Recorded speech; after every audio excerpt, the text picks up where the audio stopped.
our consciousness and their God. How? Before we show how, let us pray first. To the one beyond the chasm, Mukaha, we cannot express the gratitude we feel, but look thou on our hearts and read it there. Amen. In the nameless, genderless, no being, no spirit, creator's mercy, may grace be one, and may both reach us, so we experience the goodness that confronts any evil, assuages human misery and guilt. May such goodness be directed from inwards towards our deaths and demerits. By his her grace we shall ascend. Amen. Our consciousness and their God. Through consciousness equals so awareness, nehast, which awakens us to the higher life experience that we should live. There are 5 considerations on how our consciousness must free us from their gods. A thoughtful analysis of their God concept, historical origins of the term God, a vicious tribal God, a human God, genocidal. Number 3, the proof that Africans who are Christians, Muslims, or Hebrews are trapped by this God. Number 4, human brain or mind severely limited. Number 5, waking up unto pure freedom of your consciousness. This Pope shown here, Pope Nicholas V, authorized the colonization, invasion, vanquishing, and destruction even of our own persons, and putting us into perpetual slavery, and to take away all our lands and our possessions. And yet today you find billions of melanin dominant humans forgetting all this and continuing to show love, respect, and honor to the Pope, to Christianity, to Islam, which shows that the pagan gods have taken over their consciousness and control and run their lives. The God of Islam, according to the ResearchGate.net writer Repa Chedu, in the Quran, which is about 6,236 verses, only 6 verses are commonly cited by apologists of Islam to try to prove that Islam is a peaceful religion. This is nothing but misleading. The whole world is trapped by words and by selective quoting and out of context portrayal of Islam, which pushes it as a peaceful religion, yet it is a vengeful, genocidal, deceptive religion. All these are the verses that proves jihad in the Quran. Also, while listed at the same time, they castigate other religions as idolatrous, and they even write in Quran 9:5 that when the forbidden months are past, then fight and kill idol worshippers, but they have got the Kaaba, which they gather and reverence. This is mass conscious dying, which is attached to a mental black stone. This is how Islam portrays itself. A thoughtful analysis of their gods and God concept as it impacts your free will and consciousness shows that you have to destroy your own identity, and they have destroyed your identity through enslavement and colonization and destruction. Why? For what purpose? To serve their God and to give their God an energy source, which is you, when you become a true spiritual slave. And when that happens, your consciousness is sent to sleep and made to work as the currency of this physical world, governed by invisible energy demanding forces, non-human forces. And they have to work magic to deceive you and to cause your emotions and your energy to fuel these non-physical realities, because you have got no knowledge about them, that your consciousness is becoming their source of energy. Even in the Bible, there are over 30 verses about genocide. A thoughtful analysis of the God of the Bible will show you that he promotes and loves sacrifices, massive human sacrifices, animal sacrifices, wars, and destruction, as shown by these 30 verses, as well as other verses that show slavery in the Bible. For those who believe in the Bible, would the people who would do this to you, would the God who would do this to you, would the spirit that causes people to do this to you actually give you salvation and actually give you something that promotes positively your soul. If you believe so, it will show that you have destroyed your own identity. You have been deceived by this religion. You have been deceived by this colonizer. You have been deceived by your own enslaver. And today you are worshipping and loving your enslaver, your colonizer, and reading his Torah, his Bible, his Quran to serve their God as an energy source. You are a true spiritual slave now. Your consciousness has been sent to sleep to become an energy source for them. It doesn't matter who you are, under any religious system, under any populism, whether you're popular, whether you've gathered a lot of people. This is why Africans are so powerless, but the most religious people on earth.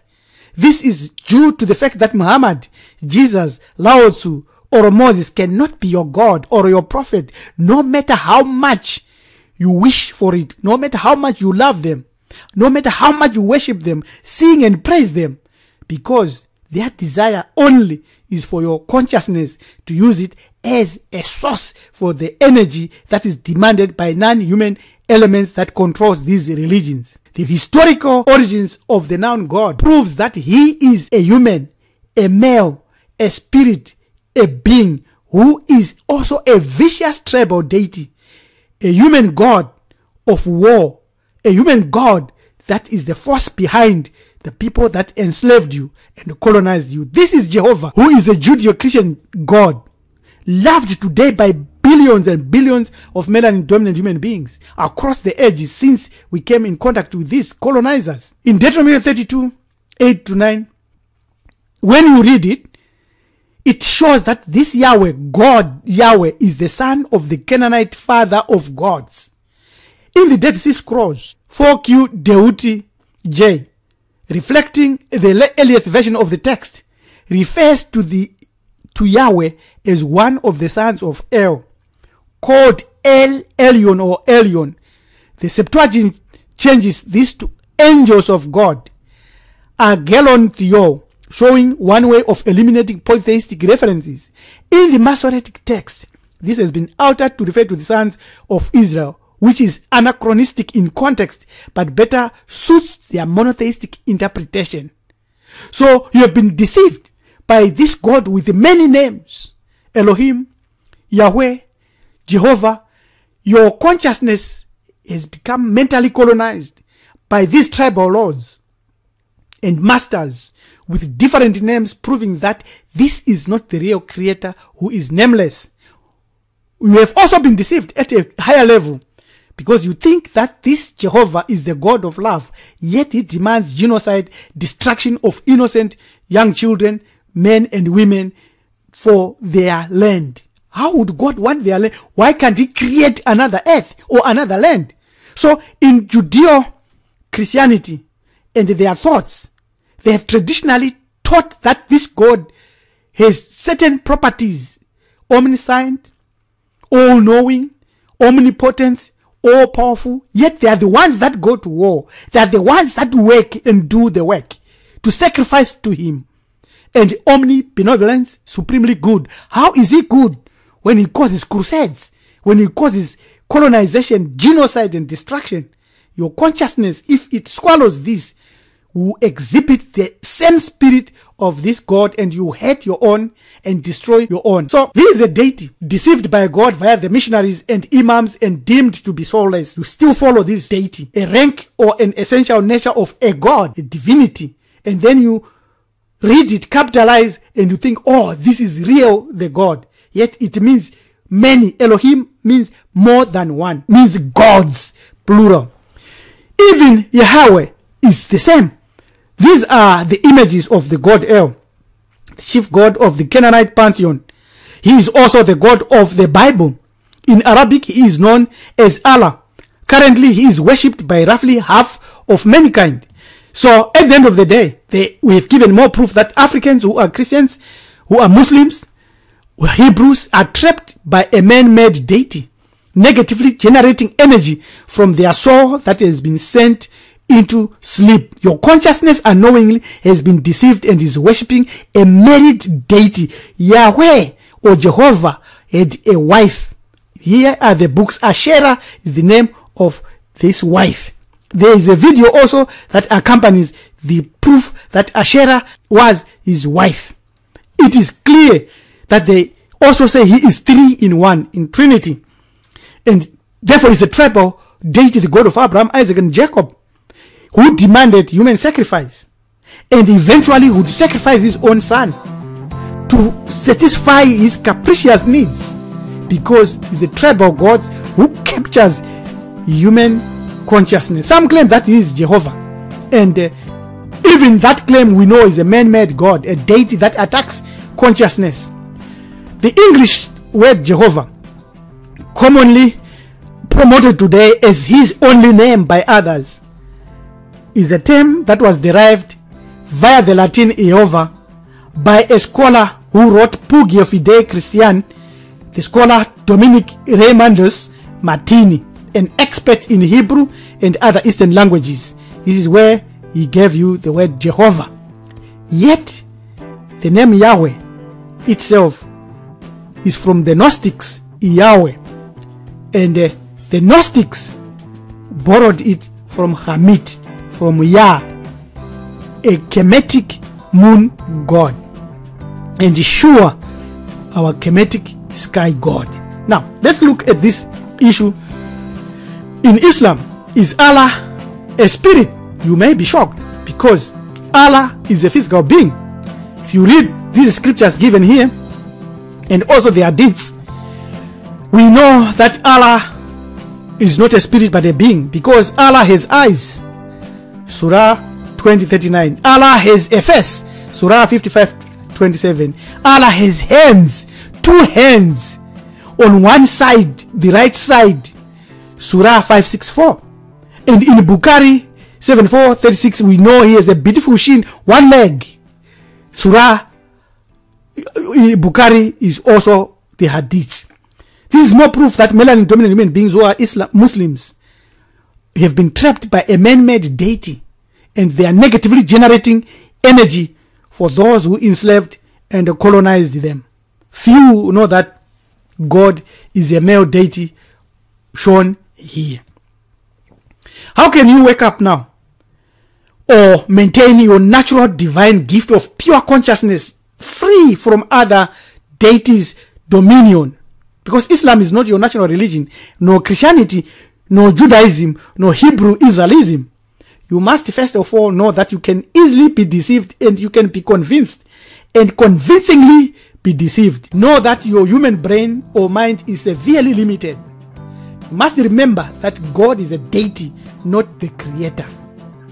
You must maintain your soul consciousness free from the gods and deities. And while the human brain is limited, since it can think via language, words, images, or symbols, it thinks via idols. These are idols. They are third-dimensional representations that can easily be assimilated and interface with the spirit, even of the most high God or divinity, followed by over 80% of humans.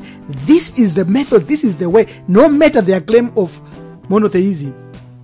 It is only by mystical perception then, when one's consciousness embraces the wholeness of the unknown, limitless creator, that you can then know and understand that this is by perception as a subjective individual infinity in infiniteness of the brain, thoughts, mind, and mental limits. The real you, your soul, suddenly remembers its source. The remembers or the remembering we are discussing here is not in memory but in connection. This requires no priest, savior, God, imam, Bible, Quran, religion, spirituality, prophet, scholar, or professor. You realize on your own, it's your own game. Your consciousness has ended the role of God or the gods. You are free, and you are now dancing not near the chasm but in the chasm. And then you realize that there is a knowing that is beyond words, and that is the soul which has suddenly remembered its source. There is too much to know. There is a lot to be connected to. The human brain and its retention ability is limited by memory, whether long-term or trend or short-term memory, and its inability to multitask and to process this information, or a lot of information like we are seeing here, where knowledge is now multiplying and doubling every 12 hours. Therefore, it cannot nudge you, your mind or your brain or your own knowledge system cannot nudge you to the chasm. Number 2, our lifespan is too short. It's beset by massive challenges, which includes non-human entities that drain our energy and that take our time and that cause illnesses, disrupts our relationships, confuses us and gives us depression, and gives us all the challenges that this physical world gives us. And science forgets, and a lot of people forget, that we are only here for a fleeting moment, and that we possess a totemic earth suit, this body that should experience and give the soul third dimensional experience in this part of the universe. And therefore we must know that there is a possibility for us to be possessed by demons. You might laugh and say there are no demons, but demon possession is real. You can be manipulated by non-human entities. Because of that, you must connect to the nameless, genderless, no being, no spirit, creator who dwells beyond the chasm. You must mix this with your ancestral desire and a quest and the true and pure knowledge. The body is the house of God. Whoever shall know this shall know God inside them, from inside to outside. You can grab your copy of our book, Creator or a God, which shows that the Creator is not a spirit nor a physical being. You can grab it from Amazon, study it, read it, critique it, and send us a message or messages about what you discover from this book. Because once you read this book, your consciousness will end the hold of the gods and the deception of the gods from you forever. For more information, send us an email on join@marfado.com. This special rabbi, Hamaneja Topi, LM Tumizulu Kunikenim Jakanja, saying, protect and deliver your own consciousness, which is your soul. Amen.